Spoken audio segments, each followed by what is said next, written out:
وأساتذتي الأجيال الذين علموني وربوني تربية لائقة مناسبة بمرحلة الصغر.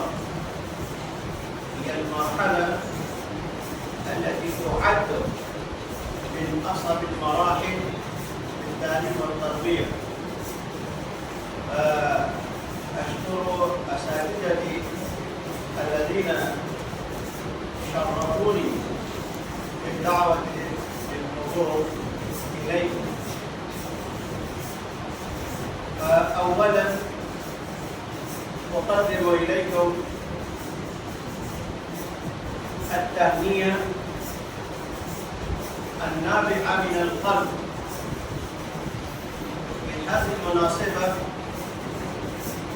مناسبة مباركة بافتتاح النادي العربي الذي هو منبر قوي يلعب دورا أساسيا رائدا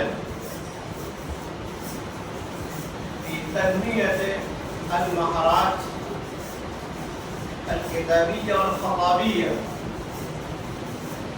وتنشئة الصلاحيات الكاملة.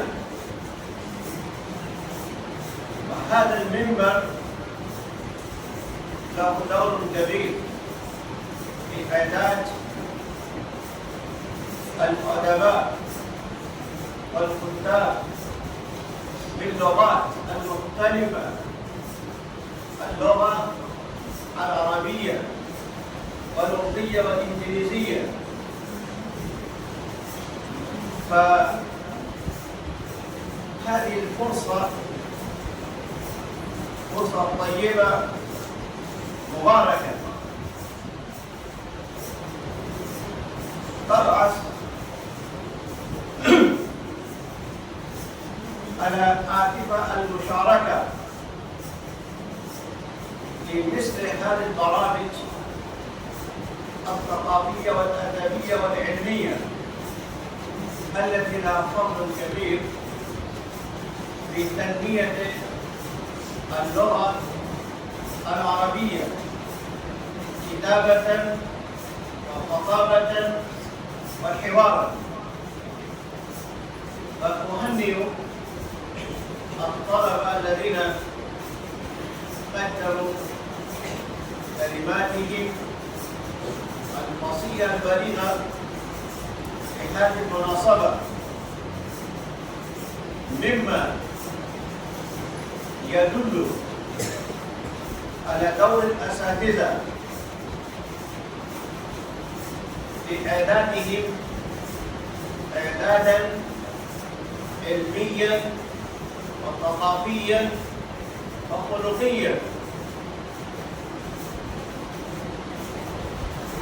وإخوتي الأحبة، أن اللغة العربية لغة حية باقية خالدة دائمة، لأنها لفظ كتاب الله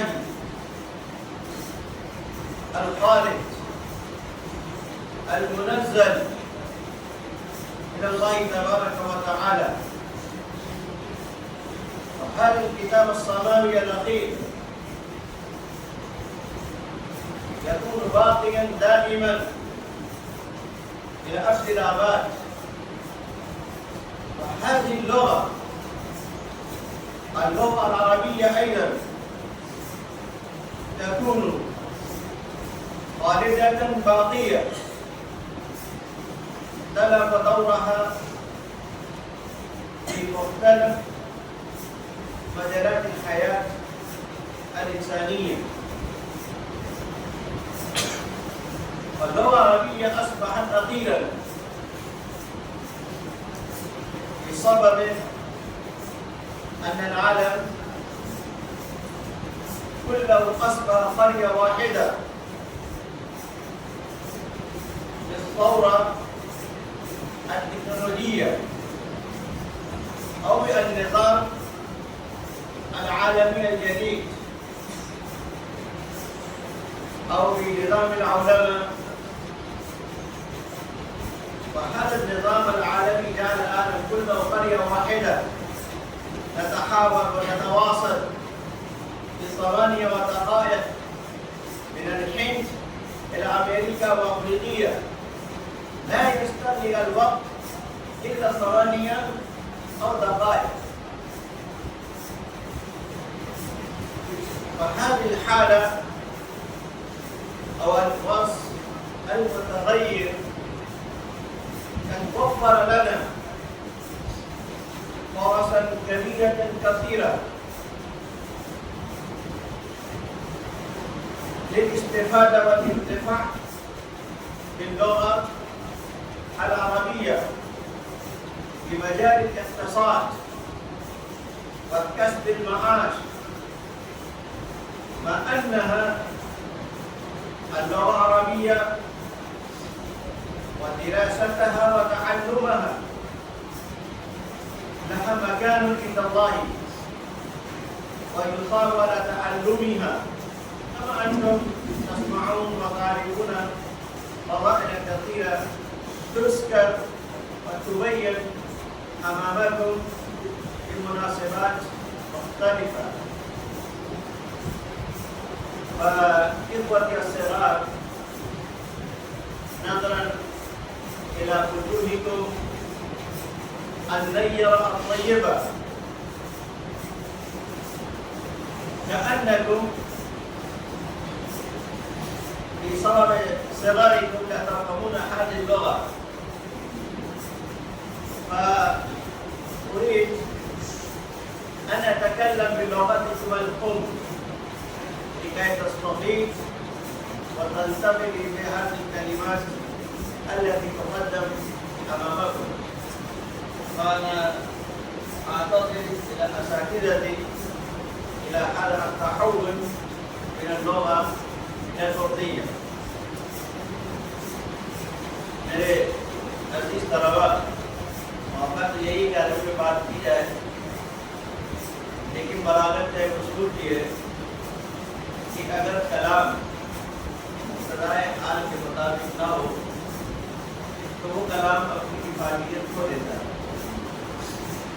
آپ میں سے اکثریت ان لوگوں کی ہے جو بھی ثانویہ اولیٰ یا ثانیہ یا ثالثہ میں ملے اور ان کے لیے بظاہر عربی زبان کو سمجھنا تھوڑا سا مشکل ہے، اور یہ کوئی عیب کی بات نہیں ہے۔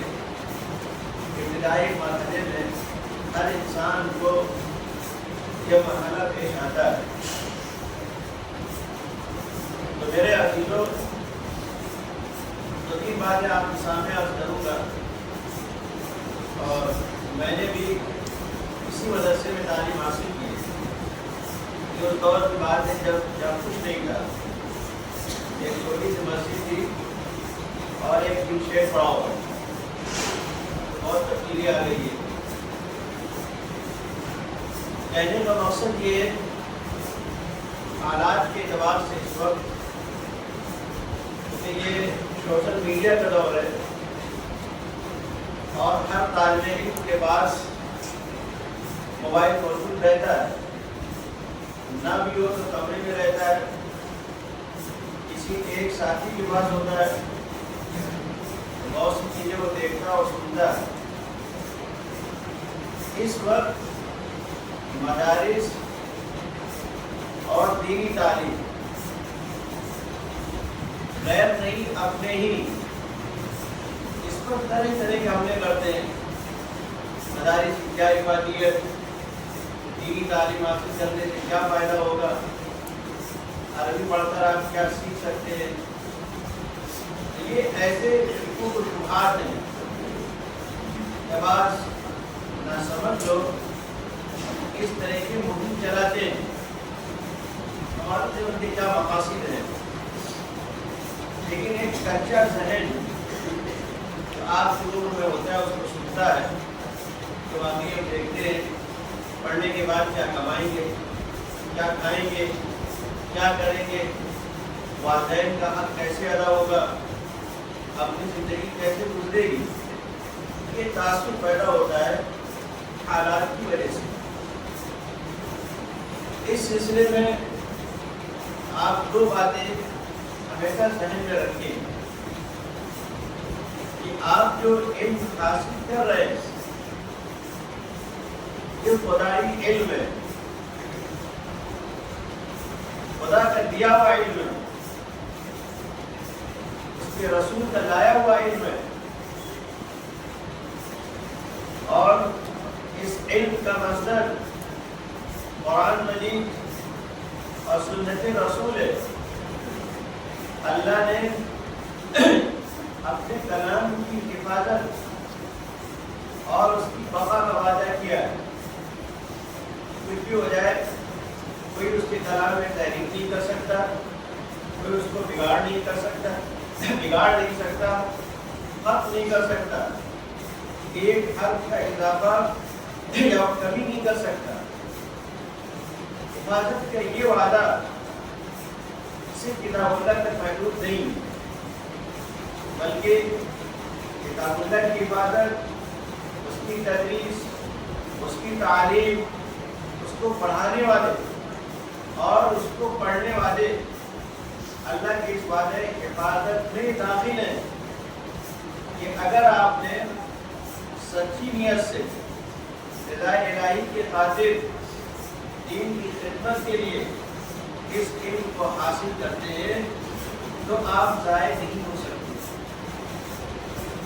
اس سے مادی علم کی توہین نہیں کہ آپ مادی علم حاصل کریں، کالج میں نہ جائیں، اسکول میں نہ جائیں، ابھی جانا چاہیے، لوگ جاتے ہیں، لیکن مدرسے میں آنے کے بعد آپ کے اندر احساس کمزوری پیدا ہو جائے کہ ایک بھائی ہمارا اسکول میں جاتا ہے، کالج میں جاتا ہے، اس کو نوکری مل سکتی ہے، وہ کما سکتا ہے، ہم کیا کریں گے؟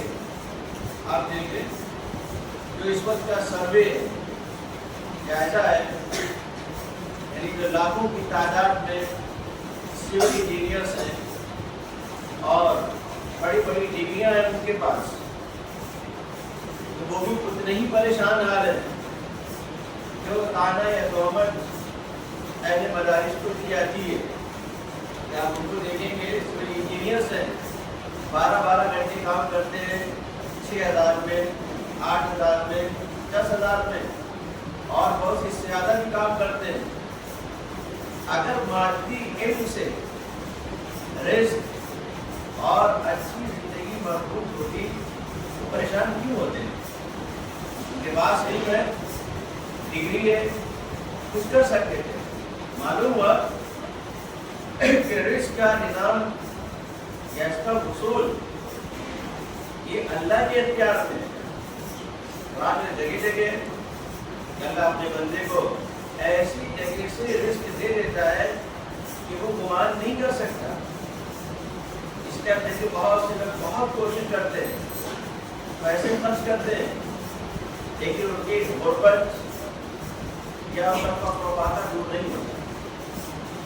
اور ایک معمولی مدرسے کا فارغ تنخواہ اس کی کم ہی کیوں نہ ہو، لیکن وہ ایک باعزت اور شریفانہ زندگی گزارتا ہے۔ اس کا مطلب آپ یہ نہ سمجھیں کہ مدرسے میں آ گئے اور ہمیں سب کچھ حاصل ہو جائے۔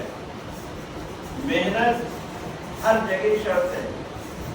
جس طریقے سے مادی کامیابی حاصل کرنے کے لیے لوگ 18 گھنٹے 20 گھنٹے پڑھتے ہیں، لیکن آخر میں 1 پوائنٹ 2 پوائنٹ سے رہ جاتے ہیں، ان کا سلیکشن نہیں ہوتا، اور آپ یہ چاہتے ہیں تو ہم علم حاصل کر رہے ہیں، اس کو کہا جاتا ہے بہت لطیف، نازک اور حساس ہے۔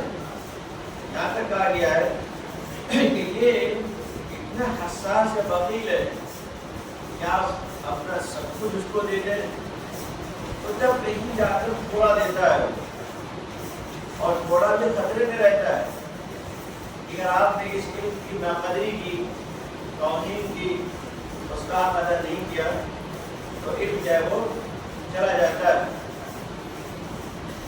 تو اس علم کا حصول بھی بغیر محنت کے مشقت اور قربانی ممکن نہیں ہے. اصل مسئلہ پیدا یہ ہوتا ہے کہ ہم مدرسے میں آنے کے بعد 8 سال 9 سال 10 سال 6 سال اور جو بہت سے لوگ مکتب گئے ہیں تقریباً 16 سال گزارتے ہیں. ایک کبھی محنت نہیں کی، مطالعہ نہیں کیا، کسی زبان میں کوئی مہارت پیدا نہیں کی. جب آپ کے پاس مہارت نہیں، صلاحیت نہیں، اردو نہیں جانتے، عربی بول نہیں سکتے، لکھ نہیں سکتے، انگریزی بھی آپ نے نہیں سیکھی، جب کوئی زبان آپ کے پاس نہیں ہے، کوئی صلاحیت آپ کے پاس نہیں ہے، تو پھر آپ کو کوئی پوچھے گا نہیں. اس طریقے سے مادی دنیا میں ڈگریاں ہونے کے بعد کوئی نہیں پوچھتا، جبکہ ہمارا تناسب بہت کم ہے. یعنی مدرسے میں پڑھنے والوں کا تناسب ہمارے مطابق تو 40% ہوگا. سرکار یہ کہتی ہے کہ 6% پڑھتے ہیں. تو 6% ہمیں اور محنت نہ کریں، اپنے آپ کو نہ بنائیں، جبکہ ہمارے پاس مواقع بہت ہیں. جیسے میں نے کہا ابھی کہ پوری دنیا گلوبل تبدیلی کی وجہ سے گاؤں کی طرح ہے. پہلے اپنی زبان کو اتنے مواقع حاصل نہیں تھے کہ عربی زبان سیکھی تو کہاں جائے گی، کیا کریں گے، بہت زیادہ باہر سفر کر گئے. یہ ہمارا دوسرے اس تبدیلی کی وجہ سے خود ہندوستان میں مادی اعتبار سے اگر آپ دیکھیں گے سینکڑوں کی تعداد سے مواقع کمپنیوں میں، کالج میں. میرا مقصود یہ نہیں ہے کہ آپ اپنی زبان سیکھیں گے کمپنی میں کام کرنے کے لیے یا ملازمت کرنے کے لیے. یہ اس کا جواب ہے جو یہ کہتے ہیں کہ عربی زبان سیکھ کر یا دینی تعلیم حاصل کر کے ہم کیا کریں گے. تو یہ ذہن میں ابھی سے آپ کے نہ آئے کیا مدرسے کے لوگ ہیں ہم کچھ کر نہیں سکتے. جو آگے بڑھتی ہے ساتھ کمپنی پیدا ہوتی ہے، پھر یہاں رہتے ہوئے دیگر اداروں کی طرف توجہ کرتے ہیں، تو نہ وہ چیز ہم کو حاصل ہو پاتی ہے اور ہم جس مقصد کے لیے آئے ہیں وہ مقصد ہم کو پورا نہیں ہوتا. میرے عزیزوں، جب یہ ایسا ہوتا ہے کہ انسان محنت کرتا ہے لیکن مایوسی ہاتھ لگتی ہے، یعنی فوری طور پر نتیجہ نہیں آتا. آپ دیکھیں وہ یوسف علیہ السلام کے واقعے میں جو آخر میں جا کر نتیجہ نکلتا ہے کہ بچپن سے لے کر مصر کے تخت پر فائز ہونے تک کہ بچپن میں آپ ان حالات سے گزرے، بھائیوں نے کیا کیا، مصر میں لائے گئے، آپ کو بیچا گیا، آپ یہ کھانے بھی گئے، پھر آپ پر الزامات بھی رکھتے ہیں، لیکن سب پر آپ نے صبر سے کام لیا ہے، برداشت کیا ہے اور اطاعت اور تابعداری کا جو حکم تھا اس پر عمل کیا ہے. اسی لیے جب آپ نے مشقت اٹھائی، قربانی دی، بھائی سے جدا ہوئے، والدین سے جدا ہوئے اور طرح طرح کی مشقتوں سے گزرے، آخر میں آپ کو اس کی سنت ملتی ہے. یہ قرآن کہتا ہے کہ جو ڈرتا ہے، تقوی اختیار کرتا ہے اور صبر سے کام لیتا ہے اور پھر وہ کیا ہے، محسنین میں سے ہے، تو اللہ تعالیٰ ایسے شخص کو ضائع نہیں کرتا. اب یہ عجیب ہے، یعنی ان میں نفسیات کی طرف پورا فلسفہ ہے کامیابی کا کہ جو شخص بھی کامیابی حاصل کرنا چاہتا ہے، ہمارا اسلامی تصور یہ ہے کہ ہم متقی ہوں. تقی سے مراد یہ نہیں کہ ہمارا کرتا لمبا ہو، داڑھی لمبی ہو، نہیں، یہ اس کا ایک جز ہے. تقویٰ اصل میں کہتے ہیں، آگے آپ پڑھیں گے کہ خدا نے روئے زمین پر رہنے کے لیے آخری نبی کے ذریعے سے جو ہم کو نظام زندگی دیا ہے، ہم اس نظام کے مطابق زندگی گزاریں گے، تب یہ تقویٰ ہے.